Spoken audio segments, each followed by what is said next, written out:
We Brits are obsessed with the weather forecast. The BBC transmits 120 of them every day alone. Behind the predictions are the people at the Met Office in Exeter.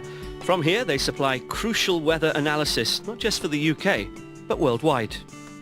They also seem to be as weather obsessed as the rest of us. From the age of about 10, I was interested in the weather. Set up my own little weather station, the usual kind of things, thermometers, rain gauges, wind vanes, and took observations all through my childhood. And that led me on to make decisions as to the career path that I took. Certainly an increase in complexity. You can see God in many aspects of the weather. Much of my work is actually involved in trying to simulate the weather in computer models, and actually I find it quite awe-inspiring that the physical laws and the process.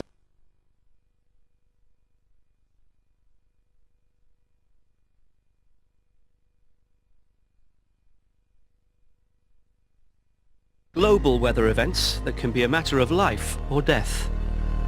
My work specifically is focused on the tropics, and I deal mainly with looking at our forecast for tropical cyclones, in other words hurricanes and typhoons in various parts of the world.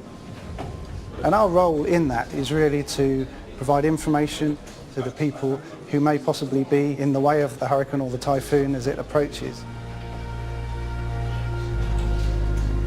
I think it's natural to question why certain things happen.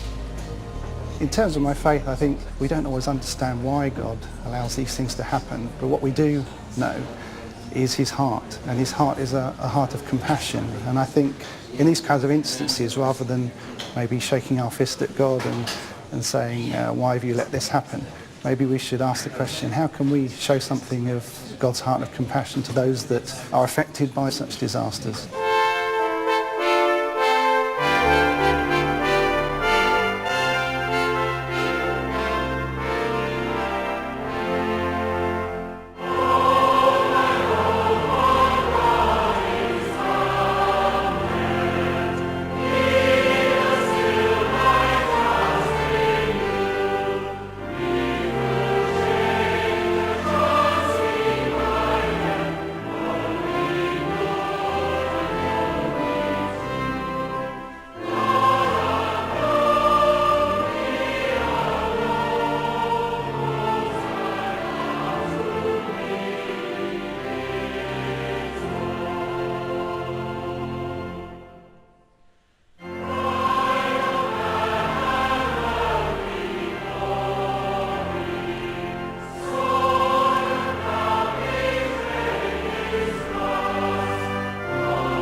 Weather was the top news story when Australia was rocked by floods, the worst seen for a generation.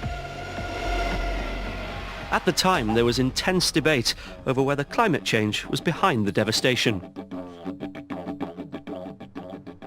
Mike Edwards has come up with a quirky way to raise awareness of this vital issue. He's one of the world's top didgeridoo players, but he also works in the heart of London for the Christian charity Cavod, advising them on environmental issues. I used to use sort of traditional PowerPoint presentations and realised that actually that's not going to change people's hearts and minds. And that's what this is about, talking to people's hearts, changing their minds. And that's when this thing started to come into use. Then I started to realise that actually there are certain things in the way you play the instrument which are real powerful metaphors for the way I think we have to change the way we live. Right. I mean, for a start, got to simplify our lives. It's all too complex. Simplest instrument, pretty much, it's a hollow piece of wood. So that was a nice way of, I thought, getting that over. And then sufficiency. If you blow it too hard, sounds awful. So I was thinking, well, actually, that's another nice metaphor of not using up too many resources. And again, we're not very good in, modern Western society of knowing when enough's enough. Well, because more and more. We want more and more. Yeah. So anyway, give it a go because you'll see. So just buzz your lips. This is most definitely the weirdest thing I've done today, but there we go. I'm willing to try anything once. Yep. You heard. I almost got it. You did. That little buzz sound. Perfect. Yes. See, this is the. Should I stick to the singing, do you think? I think you probably should. Oh, okay, right. So tell us exactly, what is climate change? We all experience weather on a day-to-day basis. Sometimes it's cold, sometimes it's hot. What we're worried about with climate change is longer time frames. Weather is becoming a little bit uncertain, and we're seeing what appears to be an increasing incidence of really extreme events. One thing about being in London, if the heavens open and we do get a big hailstorm, we can shelter, we can escape from that. In many of the countries we work in, that's just simply not possible. People are vulnerable. And so these extreme weather events have such a huge impact on them. It's life and death, isn't it? It is. It really is life and death. So do you think that climate change is a spiritual issue? Yeah. At the moment, I think we have a real violent relationship with nature. And for me, a spiritual connection it's about love, it's about compassion, it's about holding on to something which is greater than we are. And so I think that's a deeply spiritual issue. So yeah, for me, that's what drives me. Is there one thing we can do? There are the practical things that we can all do. But the big thing for me is really to slow down, take a breath and work out your values and build in your life those values which allow that connection to occur. And I think we will move then from a state of denial, because we are denying what we're doing, to a state of acceptance, and through acceptance we become powerful agents for change.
John Fleetwood is a fell runner and he's out almost every day, come rain or shine.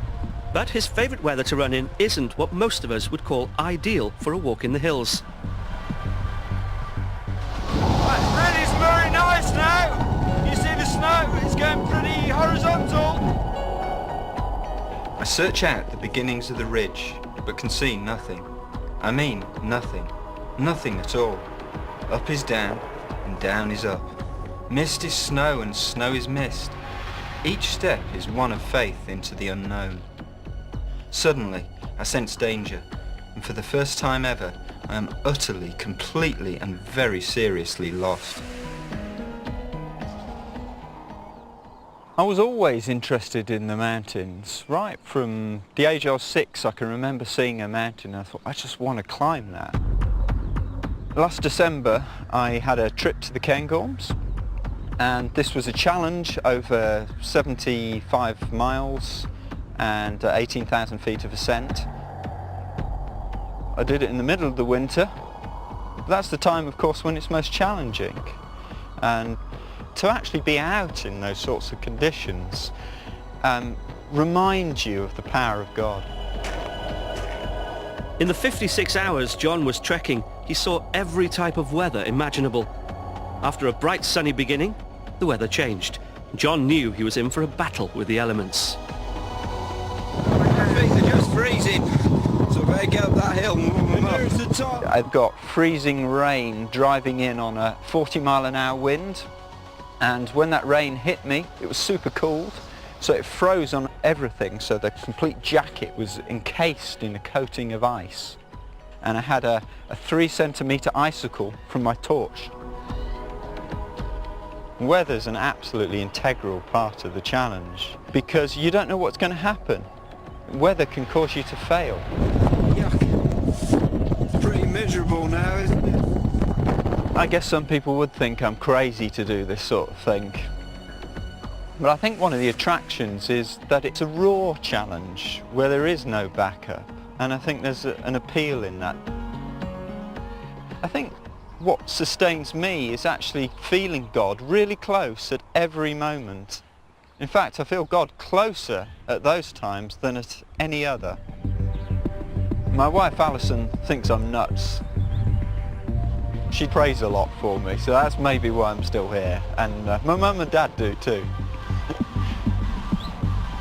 During the 10 hours of wandering, an inner voice has kept me on track, instructing me what to do. I'm not one person, but two, me and my guide. He tells me to keep going. He's always there.